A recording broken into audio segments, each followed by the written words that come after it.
میری زندگی کے وہ چند مہینے ہیں جب میں نے اپنے والد صاحب کو، چونکہ نظر بند تھے تو گھر کو سب جیل قرار دے دیا، باہر سے کوئی آ نہیں سکتا تھا، تو مجھے مدرسے سے چھٹیاں تھیں اور میں جمعرات کو بھی آ جاتا تھا۔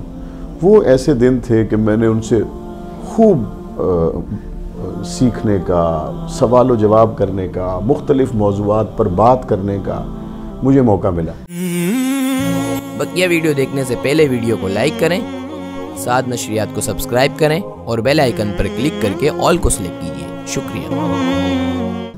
بعض ایسے معاملات اور باتیں بھی زیر بحث آتی تھی ملکی اور عالمی حالات پر، میں ان سے پوچھتا تھا جس سے مجھے لگتا تھا کہ میں تو بہت چھوٹا ہوں، تو پتہ نہیں میں یہ بات کروں گا تو وہ مجھے جواب دیں، لیکن وہ پورے تحمل سے میرا سوال سنتے اور پوری تفصیل کے ساتھ مجھے وہ جواب دیتے۔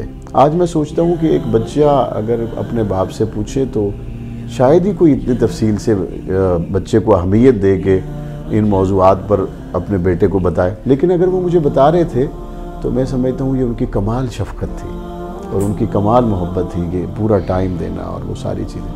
اور اسی لیے آپ نے دیکھا ہوگا ان کی 2 جلدیں چھپی ہیں، روداد عشق و وفا کے نام سے، 2 والیوم ہیں اس کے، میرا جرم کیا ہے، ٹوٹ گئی زنجیر۔ تو جتنے اکابر گزرے ہیں ان میں صرف یہی ہیں جن کی آپ بیتی چھپی ہے، اور وہ آپ بیتی کی بڑی وجہ ان کی روزانہ کی بنیاد پر لکھی جانے والی ڈائری ہے۔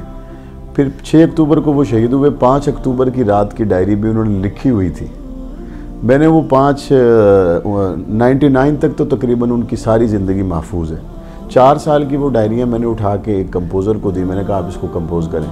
وہ کمپوز کرنے والا آدمی جینز میں آتا تھا اور وہ ایک شرٹ پہنی ہوتی تھی اور وہ کوئی تھوڑے سے پیسوں پہ کمپوزر ہمارے ایک دوست کے پاس کام کرتا تھا۔ اس نے کمپوز کی تو میں کچھ دنوں کے بعد اس کو ملنے گیا تو وہ کمپوزر مجھے ملے اور مجھے وہ جفیاں ڈالے اور بڑا خوشی کا اور محبت کا اظہار کرے۔ میں نے کہا بھئی تمہیں کیا ہو گیا؟ اس نے کہا وہ میں آپ کے والد صاحب کی ڈائریاں ٹائپ کر رہا ہوں تو مجھے اندازہ ہوا کہ وہ غیر معمولی آدمی تھے۔ اس نے ظاہر ہے ان کے سارے ان معمولات کو پڑھ لیا۔ کچھ دنوں کے بعد میں ملا تو اس کے اوپر ان تحریروں کا اتنا اثر تھا، وہ شلوار قمیض میں تھا اور ٹوپی پہن کے اور داڑھی رکھ کے گھوم رہا تھا۔ میں نے کہا تمہیں کیا ہوا؟ اس نے کہا میں نے مولانا شہید کی وہ ڈائریاں پڑھی ہیں، میں ان سے اتنا متاثر ہوا ہوں کہ یار مجھے کم از کم اپنی زندگی بدلنی چاہیے۔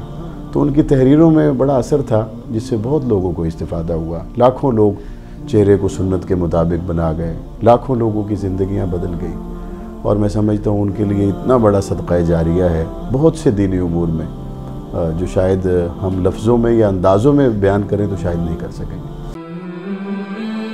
علماء اکرام کے نیو بیانات سننے کے لیے آپ ہمارے فیس بک پیج کو لائک کریں اور ہمارے یوٹیوب چینل کو سبسکرائب کر کے بیل آئیکن پر کلک کیجئے۔ اپنی نیک دعاؤں اور تمناؤں میں ادارہ سعد نشریات کو یاد رکھیں۔ شکریہ۔ علماء حق کی آواز، سعد نشریات۔